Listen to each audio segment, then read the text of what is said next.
So yesterday we started talking about reproduction and we discussed about DNA replication. हमने कहा कि DNA जो कि सेल के न्यूक्लियस में मिलने वाला मॉलिक्यूल है वो रेप्लिकेशन की कैपेसिटी यानी अपनी जैसी कॉपी बनाने की कैपेसिटी रखता है. DNA replication is the fundamental action which takes place during reproduction. Reproduction DNA copying के बिना नहीं हो सकता. डीएनए जब कॉपी होता है, डीएनए क्यों इम्पॉर्टेंट है? हमने कहा कि डीएनए जो है इसमें प्रोटीन के सिंथेसिस से रिलेटेड इंफॉर्मेशंस इनकोडेड है, छुपी हुई है. जो न्यूक्लियर मटेरियल है, जो न्यूक्लियस के अंदर मिलने वाला मटेरियल है, वो एक्चुअली डीएनए ही है. और ये डीएनए जो होता है, जो क्रोमोसोम्स हैं उनके अंदर होता है. मतलब कि chromosomes are made up of DNA only. DNA के एक फ्रेगमेंट को जीन बोलते हैं. एक जीन पर्टिकुलरली किसी एक पर्टिकुलर प्रोटीन के सिंथेसिस के लिए रिस्पॉन्सिबल हो सकता है. तो डीएनए जब कॉपी करता है तो डीएनए के साथ में पूरा का पूरा सेल एपरेटस कॉपी हो जाता है. और एक सेल से जब दो सेल बनती हैं तो बेसिकली इस सेल डिवीज़न की प्रोसेस में डीएनए की दोनों कॉपीज़ एक एक सेल में चली जाती है. पूरा एपरेटस भी उसी के साथ चला जाता है.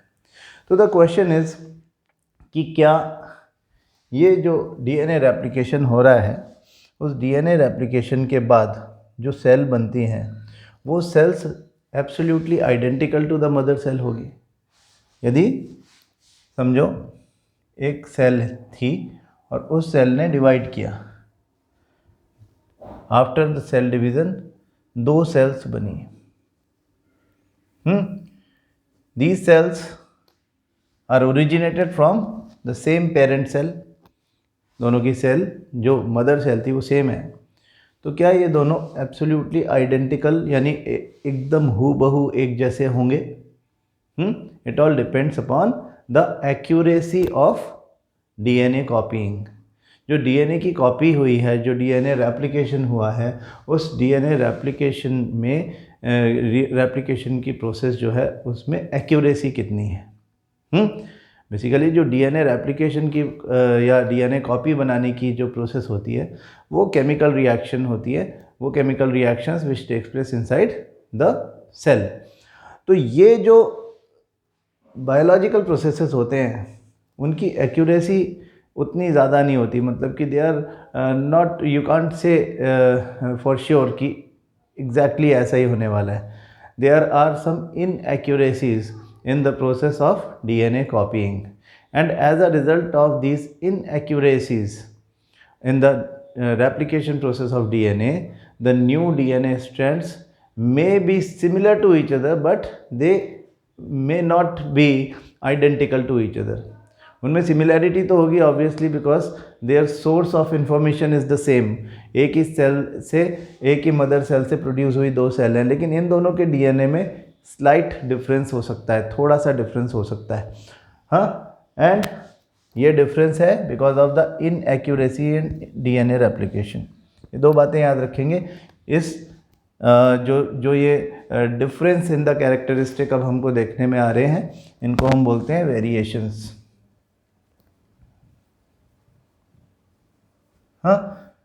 वेरिएशन क्या है? The differences in the features. अब आप सिंपल देखो कि आप अपने पेरेंट्स जैसे दिखते हो, आपके जो सिबलिंग्स हैं, आपके ब्रदर सिस्टर्स हैं, आपका फेस उनसे मिलता है. You are similar to them as compare to somebody else.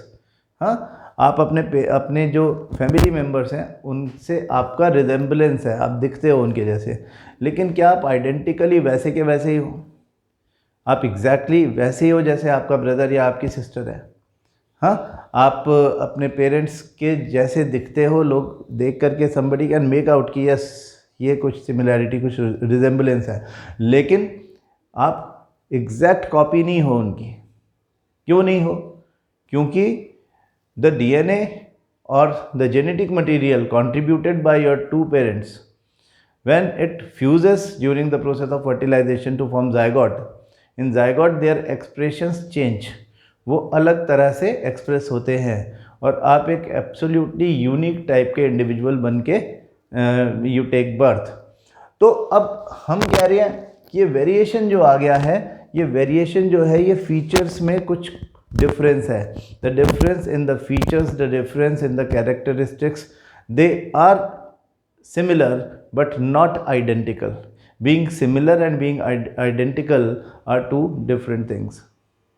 तो जब हम कहते हैं कि वेरिएशन आया है तो क्यों आया है वेरिएशन? एक सेल ही डिवाइड होकर के दो सेल में चली गई. एसेक्सुअल रिप्रोडक्शंस में ऐसा ही होता है, एक सेल से दो सेल बन जाती है. मतलब सेक्सुअल रिप्रोडक्शन में तो obviously the genetic material is contributed by two different individuals, तो वो आपस में मिलकर के कुछ और ही हो जाना पक्की बात है. लेकिन ये तो एक ही सेल से आ रहा है, फिर भी because this is a biological और biochemical process, there can be some inaccuracies. The cause of variation is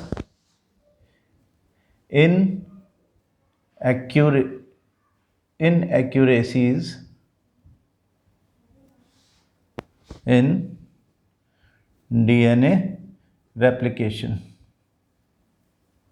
Due to inaccuracies in DNA replication, the slightly different type of DNA strands are formed, and this results into slightly different characteristics of two individuals which are originated from a single cell.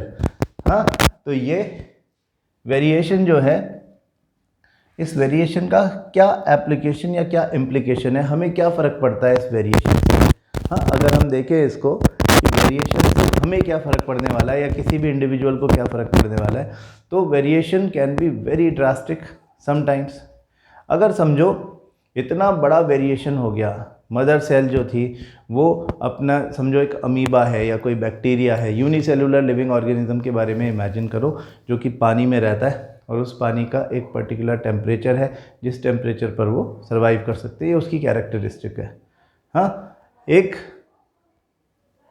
Cell division के बाद दो नई daughter cells बनी और उनमें से एक में इतना ज़्यादा वेरिएशन हो गया कि वो उसका जो न्यूक्लियस या उसका जो डीएनए है वो उस सेल एपरेटस को जो उसने इनहेरिट किया फ्रॉम इट्स पेरेंट सेल उसके साथ कंपैटिबिलिटी शो नहीं कर रहा. इस तरह की सेल डेड हो जाएगी. हाँ, तो कभी कभी इतना ड्रास्टिक वेरिएशन भी हो सकता है कि new individual will not survive in the given circumstances. But at the same time ऐसा कई केसेस में हो सकता है कि कुछ वेरिएशन की वजह से बेटर कैरेक्टरिस्टिक्स इनहेरिट हो जाए, उसकी वजह से एक बेटर टाइप का इंडिविजुअल बन जाए जिसकी कैपेबिलिटीज़ बड़ी ज़्यादा हों. अच्छी बात है. हाँ, ज़्यादा उसका विज़न बेटर हो, मे बी उसकी जो इम्यून सिस्टम उसका है वो स्ट्रॉन्गर हो. कोई भी ऐसे एस्पेक्ट्स जो कि उसके इंडिविजुअल सर्वाइवल के लिए अच्छे हैं, बेनिफिशियल हैं, ऐसी सब तरह के वेरिएशंस जो हैं वो किसी इंडिविजुअल के सर्वाइवल को बेटर बनाते हैं. लेकिन ये जो वेरिएशंस हैं, इन वेरिएशन की वजह से हमको एक ही स्पीशीज़ को बिलोंग करने वाले बहुत सारे इंडिविजुअल्स को अगर आप देखोगे तो सब अलग अलग दिखाई देंगे, है ना. अलग अलग इन द सेंस उनके फीचर्स अलग अलग होंगे. आपको वो दिखेंगे. You can see dogs. अब बोलोगे सारे डॉग्स एक जैसे ही तो हैं. ध्यान से तो देखोगे तो एक जैसे नहीं हैं, उनमें कुछ ना कुछ फ़र्क होगा. हाँ, उनका जॉ का शेप कुछ अलग हो सकता है, उनके ईयर्स अलग हो सकते हैं, उनका फर का कलर अलग हो सकता है, उनकी टेल अलग हो सकती है, उनके फीट अलग टाइप के डिज़ाइन हो सकते हैं, उनके हाइट, उनका साइज़, उनका शेप सब कुछ अलग अलग हो सकता है. एक स्पीशीज़ को बिलोंग करने वाले दो या दो से ज़्यादा इंडिविजुअल्स वेरिएशन की वजह से अलग अलग दिखाई देते हैं. तो इंडिविजुअल को उसका बहुत ज़्यादा फ़र्क तभी पड़ता है जब ये वेरिएशन नेगेटिव साइड में इम्पैक्ट करे. मतलब इस वेरिएशन की वजह से अगर कुछ ऐसा, अगर हम ह्यूमंस के हिसाब से देखें, एक एग्जांपल ले सकते हैं कि अगर एक नया बच्चा पैदा हुआ है और उस ड्रास्टिक वेरिएशन की वजह से उसके हार्ट का डिज़ाइन थोड़ा अलग तरह का बन गया, उसके हार्ट में सेप्टम बना ही नहीं है, सेप्टम इनकम्प्लीट रहा. आई होप आपको याद है सेप्टम क्या होता है. किसी हार्ट के बीच में एक ऐसा सेपरेटिंग वॉल है जो लेफ़्ट और राइट साइड के जो हार्ट के चैम्बर्स होते हैं उनको अलग अलग करती है, उसको हम बोलते हैं सेप्टम. तो अगर सेप्टम इनकम्प्लीट रहेगा या सेप्टम में एक छोटा सा होल भी रह जाएगा तो ऑक्सीजनेटेड और डीऑक्सीजनेटेड ब्लड आपस में मिक्स हो जाएंगे and the very purpose of having a 4 chambered heart will go waste. तो क्या होना चाहिए कि ये वेरिएशन जो है ये इस टाइप का वेरिएशन ना हो तो अच्छा है, लेकिन ये हमारे हाथ में तो है नहीं कि ना हो। अगर वो वेरिएशन इस तरह का हो जाए कि उसके हार्ट में, उसके सेप्टम में एक सुराख है, एक छोटा सा होल है, तो फिर उसको ठीक करना पड़ेगा, उसकी सर्जरी करनी पड़ सकती है उस होल को बंद करने के लिए। तो ये तो अच्छा नहीं है वेरिएशन। इस तरह का वेरिएशन जो हो जाए तो वो ना ही हो तो अच्छा है, इससे अच्छा तो वेरिएशन ना हो तो अच्छा है। सेक्सुअल रिप्रोडक्शन जब होता है तो वेरिएशन ज़्यादा होता है, क्योंकि दो इंडिविजुअल्स अलग अलग हैं, मदर एंड फादर, दो पेरेंट्स हैं, उनसे कंट्रीब्यूटेड जो डीएनए है जो गैमेट्स के थ्रू आता है, कंबाइन होकर के जायगोट फॉर्मेशन करता है, उस जायगोट में दो इंडिविजुअल से आया हुआ जेनेटिक मटीरियल या डीएनए एक साथ कंबाइन होकर के कुछ नए फीचर्स शो कर रहा होता है। तो उसमें तो वेरिएशन बहुत हाई डिग्री का होता है। एसेक्सुअल रिप्रोडक्शन में वेरिएशन उतना ज़्यादा नहीं होता, क्योंकि एक सिंगल पेरेंट से ही लिविंग ऑर्गेनिजम्स पैदा होने वाले होते हैं। ठीक है, तो ये जो डीएनए वेरिएशन है ये इंडिविजुअल्स को बहुत ज़्यादा फ़र्क नहीं पड़ता, हम इस कंक्लूज़न पे इजीली पहुंच सकते हैं। अगर बहुत ही बढ़िया फीचर्स वाला कोई इंडिविजुअल बन गया ड्यू टू वेरिएशन, कि उसकी स्किन बड़ी अच्छी है, उसके ऑर्गन्स बहुत अच्छे से काम करते हैं, हार्ट, किडनीज, लिवर, सब कुछ बहुत बढ़िया काम करते हैं, because of variation we can assume कि उसकी आई साइट अच्छी है, उसके ईयर्स उसको सुनाई अच्छे से देता है, वो स्मेल अच्छे से कर सकता है, सब कुछ मतलब जो परफेक्ट होना चाहिए वो सब बढ़िया है। लेकिन फिर भी वो इंडिविजुअल अपनी लाइफ, जितना भी उसका लाइफ स्पैन है, अगर ऑन एन एवरेज 70-75 साल की एज में लोगों की डेथ हो जाती है, तो उसकी हो सकता है 100 साल की एज में हो जाए, लेकिन ही विल डाई अल्टीमेटली। कोई वेरिएशन किसी को इमॉर्टल बना करके नहीं भेजता। किसी भी वेरिएशन की वजह से कोई इंडिविजुअल इमॉर्टल हो जाता है कि वो कभी मरेगा ही नहीं, ऐसा कोई एग्जाम्पल हमें तो पता नहीं है। तो इसका मतलब वेरिएशन अगर बहुत फ़ायदा पहुंचा सकता है तो किसी को अपने सर्टेन लाइफ स्पैन में एक बेटर लाइफ, एक हेल्दी लाइफ जीने के लिए थोड़ा सा हेल्प मिल सकती है। लेकिन हमारा सवाल है सर्वाइवल ओनली, तो इंडिविजुअल का सर्वाइवल वैसे भी हो जाएगा अगर उसके सारे ऑर्गन्स ठीक ठाक हैं अपनी अपनी जगह पर, उनमें अगर कोई डिफेक्ट नहीं है तो इट्स फाइन, कोई प्रॉब्लम नहीं है। लेकिन इंडिविजुअल को फ़र्क तभी पड़ता है जब बहुत ही ख़राब टाइप की चीज़, जैसे हमने कहा कि एक वेरिएशन की वजह से हार्ट में सुराख हो गया, तो इस तरह के केसेस में इंडिविजुअल के सर्वाइवल पर एक क्वेश्चन मार्क लग जाता है ना। There is a threat, a variation can be a threat to the survival of an individual. तो वेरिएशन जो है वो इंडिविजुअल के लिए उतना खास इंपॉर्टेंस नहीं रखता, लेकिन एक लार्ज पॉपुलेशन, एक स्पीशीज़ की बात करें, स्पीशीज़ हम कल कह रहे थे कि ग्रुप ऑफ लिविंग ऑर्गेनिजम्स हैं which can reproduce among themselves, जो आपस में रिप्रोडक्शन करके अपने जैसे इंडिविजुअल्स को प्रोड्यूस कर पाएँ, उनको हम मेंबर्स ऑफ अ स्पीशीज़ बोलते हैं।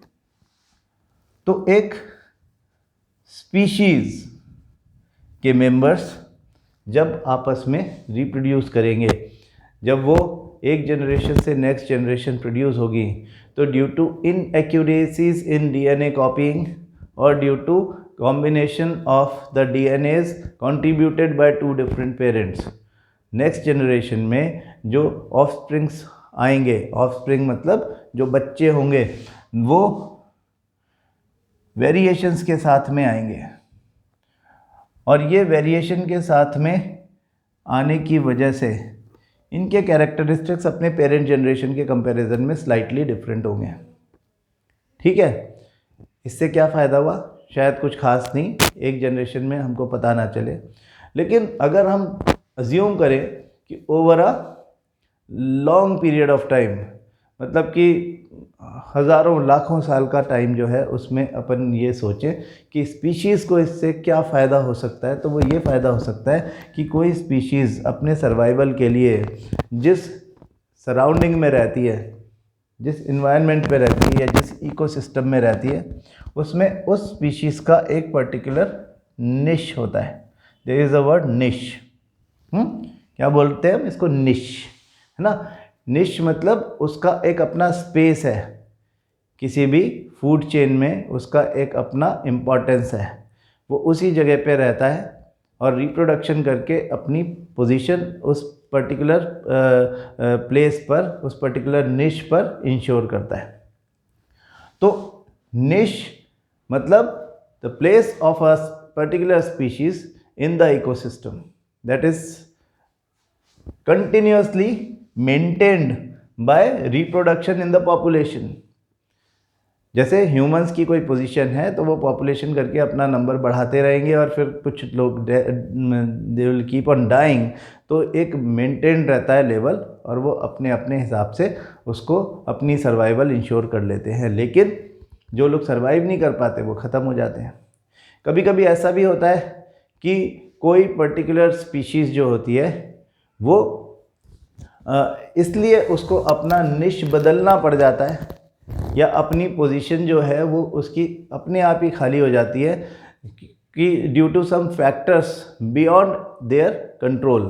जैसे कि हम कहते थे कि डायनासोर्स ख़त्म हो गए क्योंकि एक मीटियोराइट हिट कर गया, एक मीटियोर गिर गया, मे बी, हमें नहीं पता। उससे भी एक सिंपल एग्जांपल ले कि अगर कोई लिविंग ऑर्गेनिज्म जैसे अमीबा है, amoeba is a unicellular living organism, वो एक्वाटिक मीडियम में रहता है, मतलब पानी में रहता है। वो एक पॉन्ड में है, उस पॉन्ड में जो पानी भरा हुआ है उसका एक सर्टेन टेम्परेचर रेंज में अमीबा सर्वाइव करता है।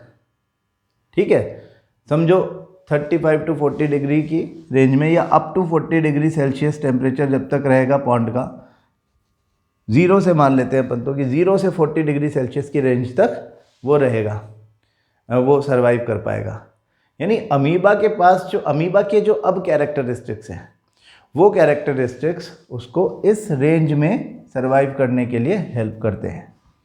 But what is the problem, क्या होगा कि अगर इस रेंज में वो सर्वाइव नहीं कर पाए, मतलब इस रेंज में सर्वाइव करने के फीचर्स तो उसमें थे, उसने रिप्रोडक्शन किया, अपनी डॉटर सेल्स बनाई और डॉटर सेल्स में भी वही कैरेक्टरिस्टिक आए, क्योंकि एक सेल से 2 सेल बनी है तो वैसे के वैसे कैरेक्टरिस्टिक आ गए होंगे, बहुत थोड़ी सी वेरिएशन रही होगी। Over a very long period of time ये टेम्परेचर रेंज जो थी सराउंडिंग का टेम्परेचर बढ़ गया, ग्लोबल वार्मिंग हो गई, 45 डिग्री तक जाने लग गया। ग्लोबल वार्मिंग हो ही रही है पॉल्यूशन वगैरह की वजह से। तो बहुत सारे इंडिविजुअल्स 40 to 45 जब टेम्परेचर बढ़ेगा तो मर जाएंगे, हो सकता है सारे मर जाए और सब खत्म हो जाए। उस इकोसिस्टम में अमीबा की एक प्लेस थी, एक निश था, वो खाली हो जाएगी। ठीक है, but there is a possibility कि due to the slight variations कुछ इंडिविजुअल ऐसे भी हों 2, 4, 5 जो कि कुछ नए कैरेक्टरिस्टिक्स डेवलप करके वहाँ पर सर्वाइव कर पाए। हाँ, अमीबा के कुछ बेटर कैरेक्टरिस्टिक्स जिसमें से एक हो सकता है to survive in a higher temperature. Maybe variation can give this ability to an individual और टू अ पर्टिकुलर स्पीशीज़। किसी स्पीशीज़ के मेंबर को वेरिएशन की वजह से over a long period of time इस तरह की कैपेबिलिटीज़ मिल सकती है। तो ऐसे में बहुत सारे डेफिनेटली अमीबा मर जाएंगे टेम्परेचर हायर साइड पे जाने से, लेकिन कुछ ऐसे भी होंगे जो सर्वाइव करेंगे और फिर वो लाइफ को कंटिन्यू करेंगे, वो अमीबा की स्पीशीज़ को एक्सटिंक्ट होने से बचाएंगे। तो इसका मतलब ये जो वेरिएशन है ये इंडिविजुअल के लिए उतना इम्पॉर्टेंट है नहीं। This is important for the species, this is important for the survival of the species in a long run. हाँ, हम काफ़ी आगे, काफ़ी हज़ारों लाखों साल की बात कर रहे हैं कि वो जो वेरिएशंस आते जाएंगे, there will be accumulation of variation over a long period of time in a particular species. तो उस स्पीशीज़ का जो इन वेरिएशंस की वजह से उन स्पीशीज़ के मेंबर्स का जो शेप होता है, जो उनका साइज़ होता है या उनका जो लुक होता है वो बदलता जाता है और हम कहते हैं this process is called evolution. DNA copying की वजह से ये सब हो रहा है। डीएनए कॉपीइंग में जब इनएक्यूरेसी होती है तो वेरिएशन होता है और इस वेरिएशन की वजह से, इस डिफरेंट लुक की वजह से, डिफरेंट कैरेक्टरिस्टिक या डिफरेंट फीचर्स की वजह से जो इंडिविजुअल्स थोड़े से औरों से अलग हो जाते हैं, कभी कभी उनमें बेटर सर्वाइवल इंस्टिंक्ट्स भी आ जाती हैं। So this is the importance of variation. I wish कि आप इसको पढ़ें। मैंने कल कहा था कि इसे पढ़ लेना, तो शायद आपने इसे पढ़ा होगा, द इम्पोर्टेंस ऑफ वेरिएशन। हाँ, इसको थोड़ा सा देख लो। Populations of organisms fill well-defined places or niches in the ecosystem using their ability to reproduce. The consistency of DNA copying during reproduction is important for the maintenance of body design features that allow the organism to use that particular niche. Reproduction is therefore linked to the stability of populations of species. However, niches can change because of reasons beyond the control of the organisms. Temperatures on Earth can go up or down, water levels can vary, or there could be meteorite hits, to think of a few examples. If a population of reproducing organisms were suited to a particular niche, and if the niche were drastically altered, the population could be wiped out. However, if some variations were to be present in the few individuals in these populations, there would be some change for them to survive. Thus, if there were a population of bacteria living in temperate water, and if the water temperature were to be increased by global warming, most of these bacteria would die, but the few variants resistant to heat would survive and grow further. Variation is thus useful for the survival of species over time. यहाँ पे हमसे question पूछा जाता है कि explain how the variation is important or significant for the species but not that significant for the individual. तो individual के लिए उसका बहुत ज़्यादा इंपॉर्टेंस इसलिए नहीं है क्योंकि वेरिएशन से अगर बहुत ज़्यादा इम्प्रूव्ड फीचर्स भी आ जाए तो उससे कोई फ़र्क नहीं पड़ता, वो फिर भी अपनी लाइफ उतनी ही जीने वाला है जितना लाइफ स्पैन, एक सेट एवरेज लाइफ स्पैन किसी पर्टिकुलर स्पीशीज़ के लिए, ह्यूमंस के लिए होता है। तो बहुत अच्छे वेरिएशन से वो उसका सर्वाइवल हज़ारों साल का हो जाएगा, ऐसा कुछ भी नहीं। अगर 100 साल में उसे मरना है तो वो 100 साल में ही मरेगा।